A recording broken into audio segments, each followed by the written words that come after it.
morning tropa! Today is August 11. Dahil ngayong araw ay aming wedding anniversary ng aking pinakamamahal na asawa. Saan kaya tayo makakahanap ng flower shop? Pandesal na lang kung walang bulaklak. Kano? 50? Tatlo. Tapos pagbigay ko ng rosas, tsaka ako hihingi ng panggas. Tadaan! Happy anniversary!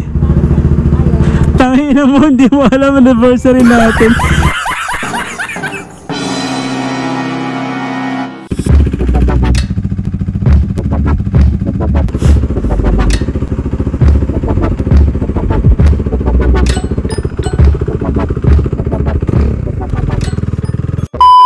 Good morning tropa! Today is August 11 tropa. And today ay isang pinaka-espesyal na araw sa buhay ko. Dahil ngayong araw ay aming wedding anniversary ng aking pinakamamahal na asawa. So ngayon, maghahanap ako ng mabibilhan ng rosas tropa. Kahit na walang pera, basta may rosas, okay na tayo dun. Laking bagay yun sa babae. Nabigyan natin ng rosas, di ba? Naalala ko dati nung nililigawan ko yun, halos buwan-buwan yata binibigyan ko ng rosas.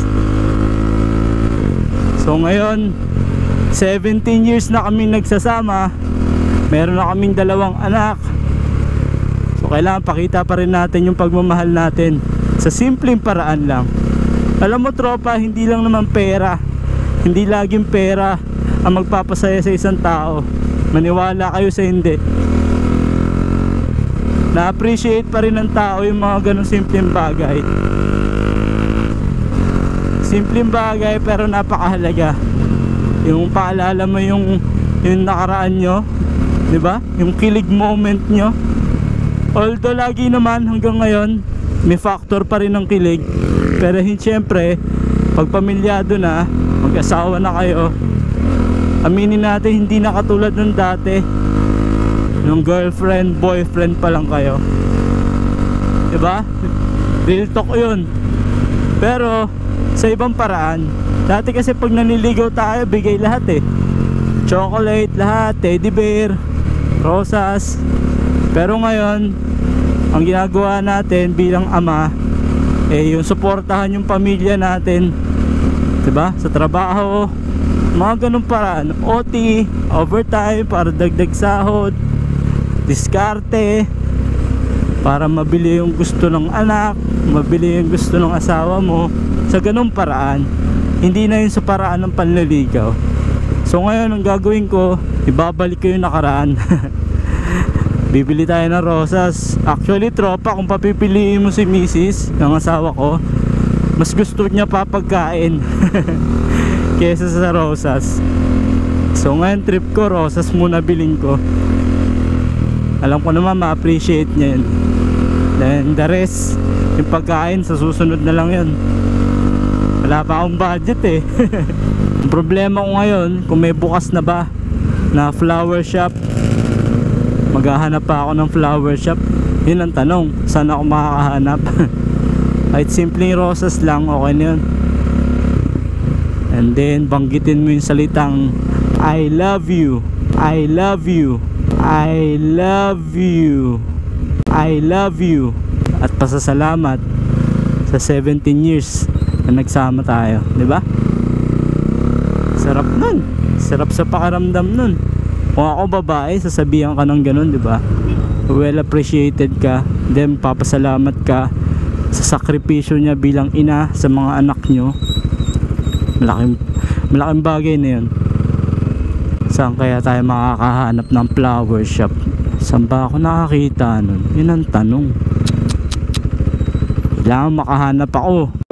Hindi porkit mag-asawa na tropa, hindi na pwedeng kiligin ha. Diba karaniwan kasi ngayon, sabihin, pag pamilyado ka, hindi pa ba sapat yung pagtatrabaho mo, yung mga ganung bagay, yung pag-OT mo, diba?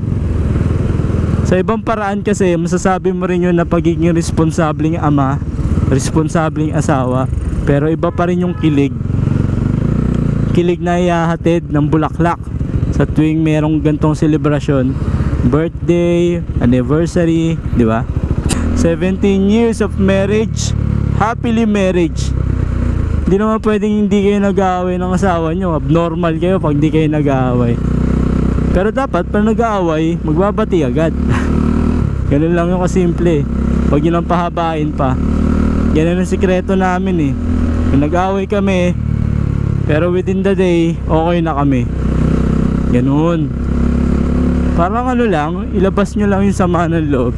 Tapos pag nailabas nyo na, mag-uusap na kayo, magkakasundo na kayo. Ganun lang kasimple. So 17 years, alam na namin yung ugali namin. Alam na namin kung ano yung kagagalit ng isa't isa, kung ano yung natutuwa, kung anong pangangailangan, mga ganong bagay. So ngayon, ang gusto ko naman, pakiligin si Mrs. So traffic na agad aga-aga pa eh. Ano ba yan? Nako, sana kaya may bukas na flower shop. Please, sana meron. Masisira yung plano ko Wala pa akong nakikitang bukas na flower shop, tropa.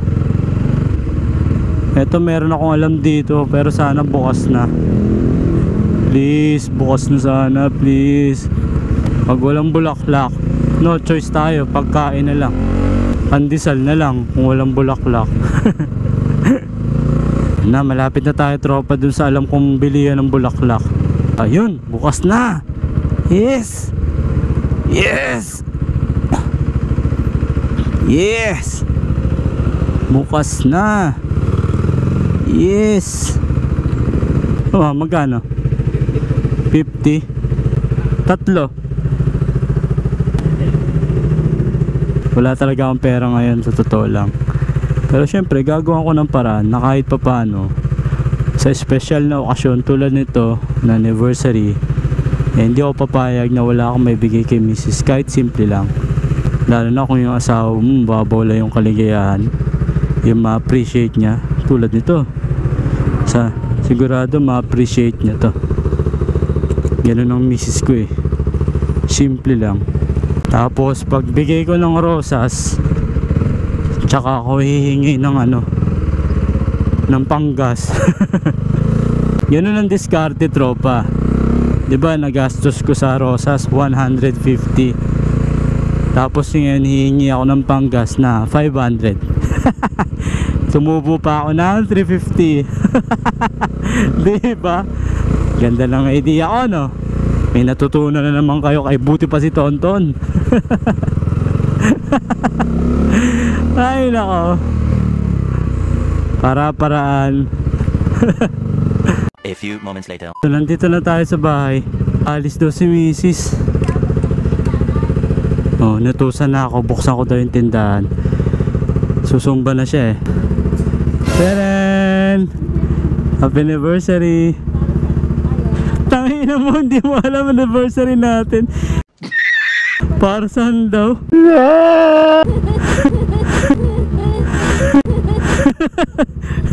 Tangina mo! Kiss. Lang ya, tropa. Nag-effort ako, tas hindi niya alam. Kalimutan niya anniversary namin yan. Makapagsumba lang. Sampalin kita dyan eh. Bye bye. Love you. Sige, ingat. Ang misis ko, anniversary namin, dami kong kinuwento sa inyo, tapos siya pala kalimutan niya anniversary namin. Buisit. Pero kayo mag-alala, tropa, babawi ako mamaya. Manghihingi tayong panggas. Gumastos tayo ng 150, tapos